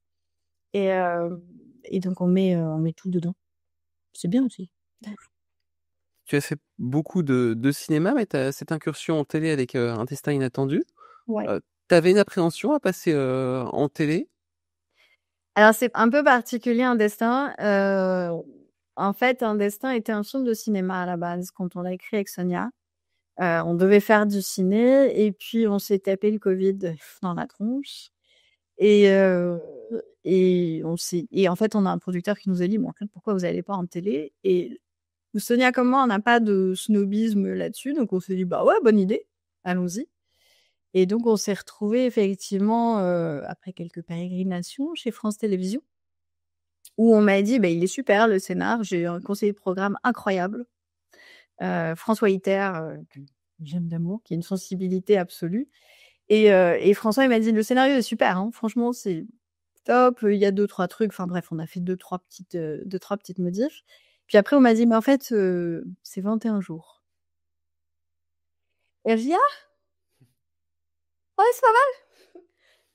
Et en termes de sous, ah bah, c'est moins. Hein? Et ben, on va réadapter alors. Donc j'ai même pas eu le temps d'avoir de l'appréhension en fait. Je n'ai eu que le temps de me poser avec, Sonia et notre première assistante et le directeur de prod, d'éplucher le scénario, de dire, voilà, ça c'est trop cher, ça c'est trop long, ça c'est trop compliqué, ça peut pas marcher. Et donc on a trouvé des solutions, qui nous convenaient, qui nous permettaient de garder quelque part l'intégrité artistique. C'est des gros mots, mais en gros les choses qu'on avait envie de poser, déjà au ciné et qu'on a continué à poser, en télé, Donc j'ai pas eu d'appréhension, j'ai pas eu peur, je me suis pas dit: «Ah mince, la télé ça va être différent», pas du tout en réalité et puis on est partis en se disant: «Mais on fait un film en fait». Donc on a eu juste les contraintes, mais on a fait notre métier pareil. Parce que là encore, tu es dans une logique d'adaptation puisque c'est l'histoire, finalement de Sonia Rolland, basketteuse un peu rebelle qui va devenir Miss France. Quand tu vas chez France 2 avec un où le climax de ton histoire, c'est quelque chose qui passe sur TF1, ils t'ont dit à un moment, moi je me posais la question en préparant, je me suis dit: «Mais est-ce que chez France 2 ils t'ont dit: "Enfin bon, c'est quand même une histoire où l'héroïne passe par TF1 quand même"?» Eh ben, oui et non, c'est-à-dire qu'on en était tous conscients, mais que c'était pas tant la question, en fait. Tu vois ce que je disais sur le personnage? Je pense qu'ils ont aimé le personnage, ils ont aimé notre proposition et que du coup, ils se sont dit: «Bon, bah, voilà, on va le raconter comme ça» et puis oui, effectivement, elle passe par là, mais ils avaient envie de suivre, donc ils ont suivi, en Et, fait. et vous avez fait quelle grosse coupe du coup avec Sonia sur le traitement en tout cas entre la version cinéma et la version télé, quelle est la chose peut-être principale que tu as modifiée avec peut-être plus ou moins plaisir? En fait, ce qu'on a dû faire, c'est qu'on a beaucoup resserré sur son parcours intérieur. C'est-à-dire des scènes mais en vrai, je suis en train de réfléchir, je saurais même pas te dire aujourd'hui parce que j'ai tellement le film en tête et tellement la version qu'on a tournée en tête et je regrette pas. C'est une des difficultés de ce métier, c'est de lâcher les choses, de jeter le bébé et l'eau du bain, même quand on les met bien. Mais il faut le faire parce que souvent, c'est pour du mieux, c'est pour que le film puisse se faire et c'est pour que les choses avancent et c'est difficile, c'est un apprentissage. Heu, Moi, j'ai eu la chance de faire cet apprentissage et aujourd'hui alors je dis pas que c'est parfait et que tout va bien, mais je sais qu'il faut que je le fasse, donc je me force à le faire et sur Un Destin, je crois que ce qu'on a coupé, c'était aussi des choses un peu connexes. C'était, par exemple, aller dans l'usine avec le papa, c'était, des choses un peu plus larges, c'était être plus dans les trucs qu'on triche, être plus dans la salle avec le public, avec une grosse figuration, avec des caméras de télé. Voilà, ça tu triches. C'est des choses comme ça qu'on trouve, mais qui du coup nous ont permis de trouver d'autres choses et de suivre notre personnage encore plus et d'intensifier ses enjeux, donc finalement. Lorsqu'on t'approche avec une idée, un concept qui te plaît, sur lequel tu te dis, bon, bah, ça y est, on y va, go, je me mets à écrire, ça va être quoi le premier process que tu vas avoir pour essayer de poser et développer un petit peu sur les lignes de ce concept? C'est quoi ta méthodologie? Alors la première chose que je fais, vous devriez le savoir si vous m'avez écouté, c'est les personnages. En fait, quand je démarre une écriture, on sait toujours un peu où on veut aller. Ça, c'est un peu la base. Voilà, on arrive en se disant: «Ah bah, je voudrais raconter une histoire de ça, qui se passe ci et qui se fait ça». Même si c'est 3 lignes. Quand j'ai commencé à travailler avec Reda Kateb, il avait, c'est une acrobate qui se blesse, qui devient clown en hôpital. Voilà. Sur un film qui est sorti l'année dernière, si je dis Ouais, pas de bêtises. c'est ça. En même Et temps que Sur le fil de Stephen Mitz qu'on a eu dans l'émission. C'est le fil universe de ce podcast. Je pense. Et en fait, c'est d'abord des discussions de, et qu'est-ce qu'on pourrait raconter? Et ce personnage, tu le vois comment? Et donc je fais, j'ouvre un Google Doc et sur le Google Doc, je fais des petits feuillets. Donc il y a une feuille, idée de génie, une feuille, question, une feuille, qu'est-ce qu'on pose? Et une feuille personnage. Et petit à petit, ça se remplit. Et après, de cette discussion assez large, on rapetisse un petit peu et on va se poser la question des personnages. Donc de celle-là, elle serait comment? Et tu la vois comment? Et moi, je pense qu'elle pourrait faire ça et là, elle ferait ci. Et donc petit à petit, leur arche se construit et leur destin aussi dans le film. Et en construisant ça, se construit un nouveau feuillet qui serait la timeline. Il serait un peu en bullet point et dans laquelle je reporte les arcs des personnages et les étapes par lesquelles passent les personnages. Et une fois que j'ai fait ça, en fait, bah, ça s'est presque écrit tout seul. Et c'est ce que j'ai fait. Bah, pour le coup, je l'ai fait avec Reda. Reda, il y croyait pas. C'est-à-dire qu'on se voyait 2 fois par semaine. Moi, j'arrivais, puisque donc je suis à Lille, et donc j'arrivais à Paris vers 10h30. On se posait en terrasse de café, on discutait, on buvait des cafés jusqu'à 11h30. À midi, on se disait, ah, bah, allez, on monte au bureau, parce que le bureau de Pyramide était au-dessus. Donc, on montait au bureau. On posait 2-3 trucs. Moi, je prenais des notes. On se racontait des trucs. Et puis, à 1h, on se dit, oh, il fait faim quand même, on allait manger. On remontait de déjeuner à 15h et à 16h, on se dit, bon, on a bien travaillé là. Hop, allez-y, c'est fini. Et on a fait ça pendant 1 mois, je crois. Mais en se posant des questions très vastes. C'est hyper important ces moments-là. C'est parce que c'est les moments de digression aussi. C'est les moments où on se revit. C'est les moments où quelque part comme si on était 2 diapasons qui sont pas du tout la même vibration, et d'un coup on va arriver à se rapprocher et à vibrer en même temps. Et en plus on sorte de ces choses-là plein de choses. Donc voilà, il y a des choses qui restent un peu confuses, il y a des choses qui paraissent très éloignées du sujet et qui en réalité on ne fait que parler du film en fait, parce qu'on est en train de préparer ce projet-là. Et Reda ensuite est parti tourner Les Promesses de Thomas Kritoff. Et pendant qu'il était en tournage, je lui avais dit, mais non, mais t'inquiète, moi je t'envoie ce qu'on a. Je t'envoie ce qu'on a, je vais mettre en forme et je t'envoie ce qu'on a. Et je lui ai envoyé ce qu'on avait, et on avait 20 pages de traitement à peu près. Et il m'a rappelé, il m'a dit, mais on a tout ça. Je dis, bah, tu croyais qu'on faisait quoi? Il m'a dit, bah, on avait mangé des couscous. Je dis, oui, mais non. On était en train d'écrire un film.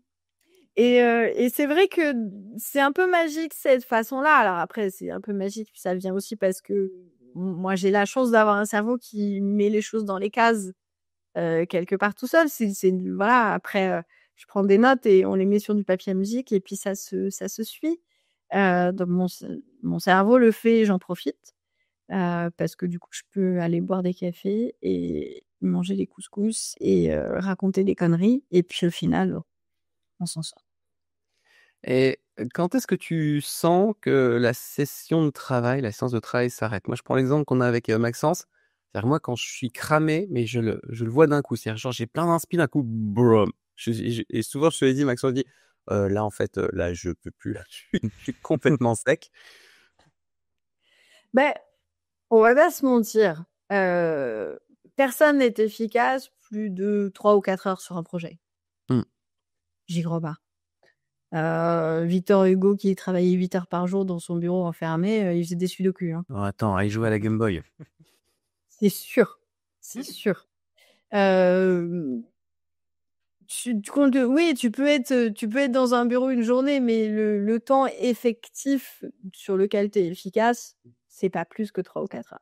Ouais. Donc, il faut le savoir. Et puis, il faut savoir aussi que le temps d'entre-deux est aussi important. Parce que c'est le temps de maturation, c'est le temps de ce ping-pong qui se fait un peu dans ta tête en tâche de fond quelque part. Oui, parce qu'une bonne idée le jour J, 3 jours après, elle peut te paraître toujours aussi bonne. C'est comme ça, on fonctionne assez comme ça. On se dit, si elle est toujours bonne 3 jours après, c'est très bien. Ouais. Des fois, tu te dis, en fait, non, c'est pas terrible. Oui, c'est ça. Et moi, j'ai croisé des jeunes scénaristes qui me disaient, mais moi, et c'est vrai, on a de la chance de faire ce métier. Donc, on se dit, bon, je vais le faire sérieusement. Donc, je vais faire sérieusement comme si j'allais à un bureau. Donc, le matin, je vais m'y mettre, je vais me poser, et puis je vais sortir pour aller manger, puis je vais revenir après. Et quand la personne avec qui je vis sera en train de rentrer de son travail, ben là, je pourrais me dire, c'est bon, je pose les choses. Ça marche pas comme ça. D'abord parce que on a cette espèce de malédiction de pas pouvoir arrêter les projets qui s'écrivent dans notre tête. Ça marche tout le temps. C'est tout le temps en train de tourner. Et puis parce que, il y a des jours où ça marche pas. Et il faut les reconnaître aussi. C'est une des choses les plus difficiles, je crois, d'assumer que là, ça va pas marcher. Et c'est vrai que quand on a un co-scénariste, il faut aussi reconnaître qu'il y a des fois où on fait des séances de travail où il y a rien qui sort. C'est normal, quelque part, c'est le process. Mais c'est dur de l'assumer, de se le dire, parce qu'on a vraiment l'impression de rien foutre de sa life. Et en même temps, ça veut pas dire que le soir, quand on est en train de regarder autre chose, ou de faire à manger, ou d'aller sortir avec des gens, d'aller au ciné, il y aura pas une idée d'un coup qui va se planter dans la tête et qui sera la suite logique du rien qui s'est passé l'après-midi, en fait. Et je pense d'autant plus quand on a un truc où on sent bien qu'on est en train de buter contre un mur, c'est pas la peine d'insister. Ouvrir l'ordinateur et se dire: allez, je me pose sur le clavier, je vais trouver une solution. C'est pas possible. Ça ne marche pas vraiment jamais. Donc, et bam, j'ai la chance d'avoir des co-scénaristes où effectivement on peut se dire bon bah là, on est nuls, non? Ouais. Qu'est-ce qu'on fait? On va se promener? On va se promener. Et c'est difficile à reconnaître, je suis d'accord. C'est un des trucs les plus durs. C'est difficile à reconnaître, c'est difficile de l'assumer, c'est difficile de se le dire, mais il faut se le dire. Et parce qu'en plus, quand on fait ça, quand on force, non seulement 3 jours après, on relit, on se dit c'est une catastrophe, mais on s'en veut, on se trouve merdique d'avoir osé poser ces choses-là. Donc c'est complètement contre-productif parce que ça va non seulement, ça pourrit le moment, et on est en train de se faire du mal, et quand on se fait du mal, il faut arrêter. Mais en plus, ça pourrit les 3 jours après. Non, pas faire ça. Est-ce qu'il y a des projets sur lesquels, dès l'écriture, tu as pu avoir un casting ou une tête d'affiche qui a été attachée à ce projet-là, qui ont changé ta façon d'aborder le film ou ta façon d'écrire? Alors ça a été le cas sur La Syndicaliste, pour le coup. Où dès le début, Jean-Paul savait qu'il voulait retravailler, parce qu'il venait de faire La Daronne avec Isabelle Huppert. Et donc il savait qu'il voulait retravailler avec Isabelle. Et puis, il y avait un genre d'évidence, Isabelle, qu'on l'aime pas, c'est un... Enfin, je sais pas, le terme de Stradivarius est entièrement galvaudé au cinéma aujourd'hui, mais elle est incroyable, vraiment. Elle est capable de porter une demi-ombre d'émotion et vous allez la capter et vous allez en faire quelque chose. Et donc, quand on était sur La Syndicaliste, qui est quand même assez particulier parce que, donc je l'ai raconté tout à l'heure, le film raconte cette femme qui s'est fait accuser d'avoir inventé une agression. Nous, ce qui nous paraissait intéressant, c'était qu'elle soit pas la bonne victime. On voulait qu'elle puisse nous apporter cette nuance. Et on s'est un peu interdit de se laisser la facilité de se dire non mais c'est Isabelle, elle va jouer ça super bien. Et en même temps, une fois qu'on avait poussé notre personnage et qu'on se rendait compte de ce qu'on avait écrit et que c'était quand même pas simple à jouer, on se disait oui mais c'est bon, c'est Isabelle, elle va jouer ça super bien. Donc je pense que peut-être dans ce cas-là, ça nous a autorisé à écrire encore plus la nuance, à écrire encore plus la subtilité, à savoir que ça, elle allait le sublimer, elle allait le montrer absolument, elle allait jouer mais c'est même pas la demi-palette, enfin c'est même pas voilà, c'est le demi-réglage, l'ombre du demi-réglage, le truc vraiment imperceptible. On savait qu'on pouvait l'écrire, on savait qu'on pouvait le poser, et le poser dans un scénario, c'est un demi-mot. Mais on savait que ça, elle allait le capter et elle allait le jouer. Donc je pense que ça nous a autorisé ça. On a parlé pas mal de ton point d'entrée dans l'écriture à travers les personnages, mais comment tu traites les climax, nos fameux passages 2e, 3e acte? Est-ce que c'est quelque chose qui est plus compliqué pour toi ou ça vient naturellement ou en tout cas, comment tu les travailles? Parce qu'en plus, tu as travaillé sur des genres tellement différents. Je pense sincèrement que les méthodes sur lesquelles je me suis penchée, évidemment, à force, tu vois, d'en entendre parler, de voir les gens, Je pense que ces méthodes-là sont des bonnes méthodes d'analyse a posteriori, mais je suis persuadée que c'est des très mauvaises méthodes de construction.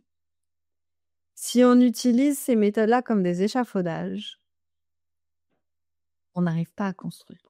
Et j'ai rencontré beaucoup de gens, y compris, on parlait de Noémie Lefort. Quand Noémie m'a appelée, elle avait fait, voilà, et en fait, elle était paralysée par les méthodes.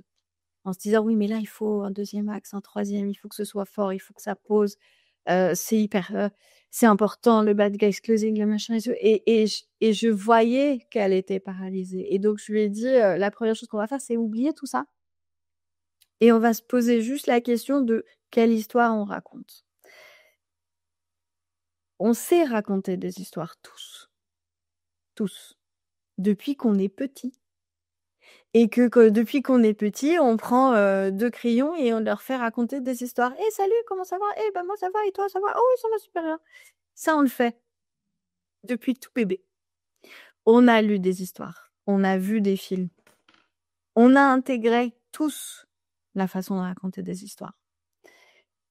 Aujourd'hui, quand je croise des gens qui me disent « Oui, mais le deuxième acte, le troisième acte », je dis « Attends 2 secondes, posons-nous la question de par où va passer ce personnage. » Parce qu'en fait, si on retombe tous avec ces analyses, si on retombe tous sur la logique de il y a un deuxième acte, il y a un troisième acte, un machin, il y a une exposition. Mais en fait, le théâtre classique disait la même chose.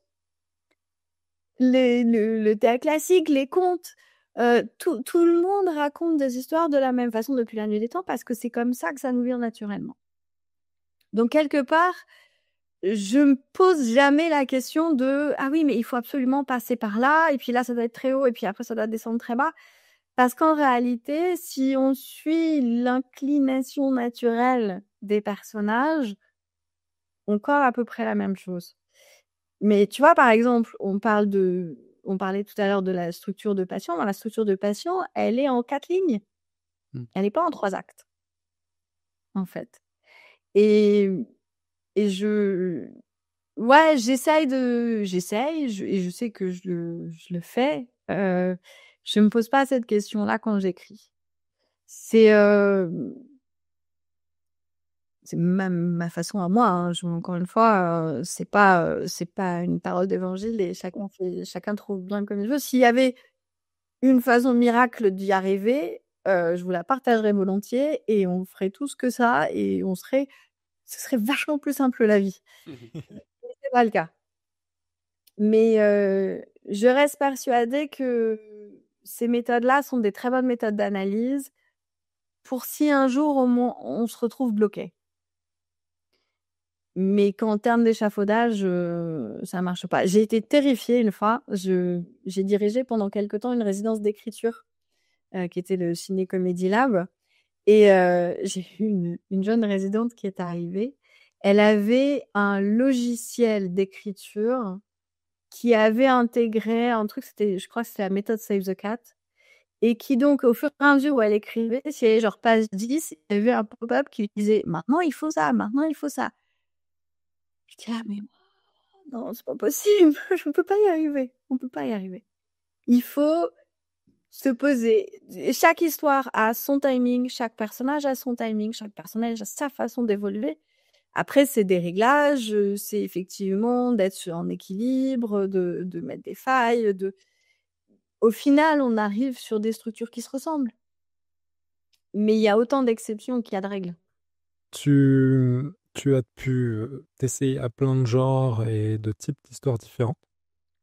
Aujourd'hui, est-ce qu'il y en a un que tu n'as pas encore fait, que ce soit une thématique ou un genre en particulier, qui te donnerait particulièrement envie?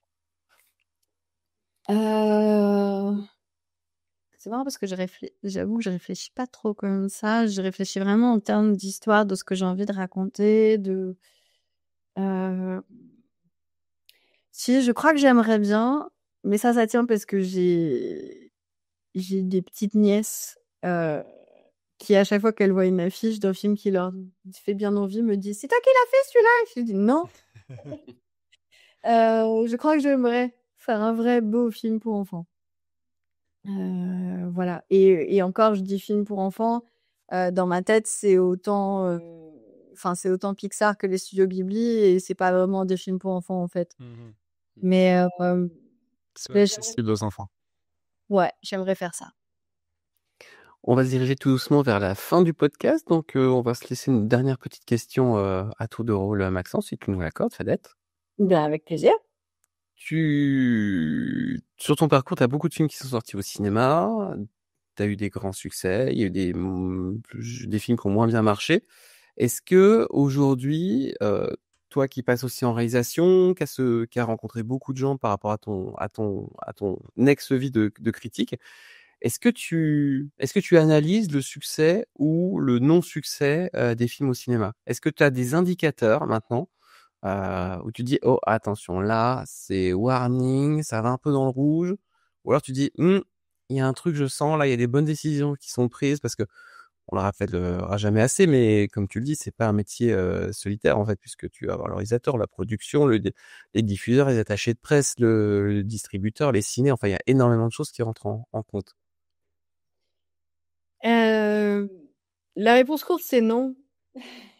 La réponse un peu plus longue, c'est que à partir du moment où moi je pars dans un projet, c'est que j'y crois à 2000% et que j'ai envie de raconter cette histoire, et qu'on fait pas ce métier pour la raconter juste à sa famille, et que donc j'ai envie de pouvoir la porter de la meilleure façon, et j'espère et je croise les doigts très fort pour que ça plaise à tout le monde. Au plus grand nombre en tout cas. Tu l'as dit avec beaucoup de délicatesse. Yes. C'est tout le monde. Il y a eu des grands succès, il y a eu des choses qui n'ont pas marché du tout. La chose dont je peux être le plus fière, je crois, c'est que même les choses qui n'ont pas marché, en réalité, les films ont leur, le bénéfice d'une qualité quand même. C'est-à-dire que j'ai pas fait des trucs où tout le monde me dit bah non, je passe de la merde. Et le métier peut le dire, hein. Mais j'ai eu cette chance aujourd'hui d'être très fière des films que je fais tous, et d'avoir plein de gens qui viennent m'en parler. C'est-à-dire que tu vois, on parlait de Mon héroïne par exemple. Mon héroïne, ça a été une espèce de pétard mouillé au cinéma, de façon très étrange et pour le coup assez traumatique pour toute l'équipe, et a fortiori pour Noémie, parce que on a fait une tournée province de feu de Dieu, que les salles étaient pleines, tout le monde était au taquet, les gens adoraient le film. Et puis en fait, c'est même pas qu'ils n'ont pas aimé le film, c'est qu'ils sont pas allés le voir. Le fameux 14 heures des Halles. Ils sont pas allés. Terrible. Et on sait pas pourquoi ils sont pas allés. Parce qu'après, il est allé sur Netflix et on a été top 6. Ouais. Tu dis, les gars, on vous l'avait proposé avant. Donc, je ne sais pas. C'est très mystérieux. C'est très mystérieux. Il y a des choses, même, tu vois, La Syndicaliste, pour le coup, on savait qu'on faisait un film politique, un thriller politique un peu ardu sur un sujet qui est pas simple, enfin, dans le nucléaire français. Et là, gros succès. Et là, les gars, bon, d'accord. Je sais pas, c'est très étrange. Et puis alors, d'autant plus que moi, quand j'écris, je suis à 2 ans de la sortie du film. Donc, tu sais pas vraiment pourquoi. Oui, tu sais même pas dans quel contexte tu vas arriver. Dans quel monde tu seras. Moi, j'ai sorti La Fine Fleur, qui est un film que j'aime, mais encore une fois, j'aime vraiment tous mes films. Mais on a sorti La Fine Fleur, on venait juste de récupérer les cinémas avec une jauge à 60%. Donc évidemment que dans ce monde-là, c'est un peu particulier de sortir des films. Et en même temps, je suis très fière qu'on l'ait fait, et je suis très fière de ce film. Donc non, la seule chose qu'on peut faire, c'est faire ce métier avec sincérité et à 2000%, et en espérant que ça va rencontrer un public. Et en même temps, même si ce qui arrive là actuellement, il y a des gens qui envoient des messages, qui disent ah j'ai vu tel film, j'ai vu que c'était vous, c'est super, ça m'a touché, merci. Voilà, si c'est juste ça, et ben c'est super. Construire des personnages, c'est ce que tu préfères. Mais à quel moment tu distingues que tes personnages sont complètement construits? Est-ce que c'est vraiment une fois que tu as terminé d'écrire le film et que tu dis là c'est bon, il manque aucune pièce? Ou alors c'est un peu avant? Non, parce que je pense que la construction se fait tout au long de la narration quand même. Parce qu'il y a des fois où la narration... En fait, si le personnage résiste dans la narration, mais que j'ai vraiment besoin qu'il aille à un endroit, il faut que je revienne sur la construction du personnage pour lui donner les éléments qui vont me permettre d'aller à cet endroit-là. Donc, quelque part, c'est toujours un phénomène d'aller-retour, en fait, entre la base de construction et la narration. Et au fur et à mesure où on avance, on réajuste des choses de toute façon, dans tous les cas. Je pense qu'ils sont construits quand ils me permettent d'aller au bout de ma narration. Mmh. Et aussi, c'est un truc un peu étrange, mais dans ma tête, je les vois et je peux quelque part les dessiner un peu. Et tant qu'ils sont flous, bah, c'est que il me manque des qualités, il me manque des choses et que je pourrais donc pas les faire avancer dans le petit monde que je suis en train de leur créer. Donc c'est vraiment un truc, et ça peut passer par des choses très très étranges, hein. C'est des fois, c'est ah bah tel personnage, il est coiffé comme ça et là d'un coup je le vois mieux et donc le contour devient moins flou. C'est un peu chelou, mais le fait de lui avoir mis une coiffure, et bah du coup, ça y est, il est dessiné. Donc ça, il y a un peu de ça et c'est très mystérieux en fait. Pardon. C'est très étrange. Mais oui, cette construction, elle se fait en allant, en fait. Elle se fait en travaillant. La construction se fait en construisant. C'est très nul comme phrase, mais c'est vrai. Bon, ça peut faire un épitaphe, hein. C'est vrai. Sigi Fadel Drouhard. C'est en construisant qu'on construit. Waouh. Eh ben, dis, celle-là était auteur, non? On a un petit rituel de fin de podcast, c'est les 3 petites questions express de Maxence, à qui je laisse la parole. C'est ça, donc 3 petites questions plutôt rapides. La première chose qui te vient en tête quand je te pose la question. Donc la première, c'est si tu as un film ou une série préférée. Énormément d'argent. Super. J'y reviens toujours. C'est toujours là que je reviens. Et du coup, parallèlement, le scénario que tu aurais aimé écrire.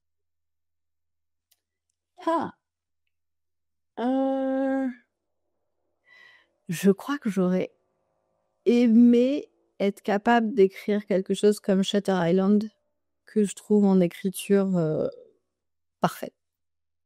Voilà. Trop bien. Le dernier coup de cœur que tu as pu avoir. En film? Ça peut être un film, ça peut être autre chose, mais... Un podcast? Je ne sais pas, un podcast. Évidemment, un podcast. Incroyable. Mais écoute, c'est fait d'être. Mais tu n'aurais pas dû. Écoute, ne nous faites pas comme ça. Mince, là, j'en avais plein, j'en ai plus. Pardon. Qu'est-ce que j'ai trouvé Non, en plus, c'est nul parce que je suis en phase doudou. Vous avez ce moment où on revient vers des choses qu'on sait, qu'on connaît, mais qui me font du bien parce qu'on a envie de les analyser, tout ça. Donc là, c'est très con, hein, mais je suis en train de me refaire tout Game of Thrones parce que l'écriture des personnages de Game of Thrones me fait du bien et me permet de mettre des choses en place dans ma tête.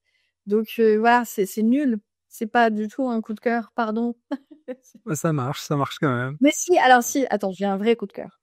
Okay. Je vais t'en dire un, vraiment, qui est un bouquin, qui est le bouquin de Nicolas Demorand, qu'il a écrit, qui s'appelle Intérieure Nuit, qui est son bouquin sur sa situation à lui, voilà, et donc où il explique sa maladie. Et le bouquin est écrit d'un jet comme ça, c'est incroyablement bien écrit. Et là, c'est le cerveau de scénariste qui se met en place aussi. Je trouve que ça me permet à moi, scénariste, d'avoir une petite fenêtre dans la tête de quelqu'un que j'aurais pas pu imaginer autrement. Donc, voilà. Super. Eh bien, merci beaucoup. En tout cas, c'était un super échange. Avec plaisir. Avant qu'on se quitte, est-ce qu'une ancienne critique lit les critiques qui sont faites sur ces films? Oui. Oui, évidemment, mais en particulier, les critiques des copains. Voilà, parce que je sais qu'eux aussi tremblent un peu de les écrire, parce que c'est particulier d'écrire, une critique sur un film de quelqu'un qu'on connaît. Et aussi parce qu'ils passent leur vie à me faire des spéciales dédicaces dans leurs critiques, c'est cool. Mais oui, parce que et encore une fois, quand je lis les critiques, je lis pas forcément, les 2 lignes de la critique spectateur sur Allociné qui dit: «Ah, c'est de la merde, en plus je devais pisser». Heu, je lis des gens dont je connais l'amour du cinéma et l'envie d'analyse et je trouve ça toujours intéressant. Pour nos auditeurs, nos auditrices qui veulent, suivre un peu ton actu, ils peuvent te retrouver où? Heu, alors, écoute, un peu partout, mais Instagram particulièrement. Voilà, je suis beaucoup sur Insta, je suis un peu sur Twitter, mais j'avoue que je suis un peu noyée sur X, que je le garde, juste parce que j'ai 3-4 contacts là-dedans, dont Victor Saint-Macary et Jean-Paul Salomé qui sont très actifs, donc qui me font beaucoup rire. Mais c'est surtout Insta. J'essaye de poster un peu, mais enfin, voilà, comme tu l'as dit, la vie d'auteur est pas forcément très glamour non plus. Quand même beaucoup sur mon petit bureau, avec mon chat, donc de temps en temps, je pose mon chat. Comme tout bon compte Instagram. Exactement. Merci Fadette d'avoir encore accepté cet entretien avec nous. Avec plaisir, merci à vous. Merci Maxence. J'ai pas dit de bêtises. Non, il n'y a pas eu de bêtises du tout. Tout va bien. On a dit du mal des chats, c'est la base. Pour vous qui nous écoutez, on se retrouve dans 15 jours pour un prochain épisode de Séquence. Ça sera le 3e de la saison 2. Ouh là là, ça ne nous rajeunit pas. Qui sera l'épisode des 1 an d'ailleurs du podcast. Peut-être Maxence, il va peut-être falloir qu'on imagine quelque chose. En fait, on a trop de choses à imaginer. C'est con si seulement c'était notre travail d'imaginer des choses. Merci à tous. N'oubliez pas d'aller nous mettre les fameuses 5 étoiles sur toutes vos plateformes d'écoute préférées. Et on se retrouve à très vite. Salut tout le monde. Au revoir.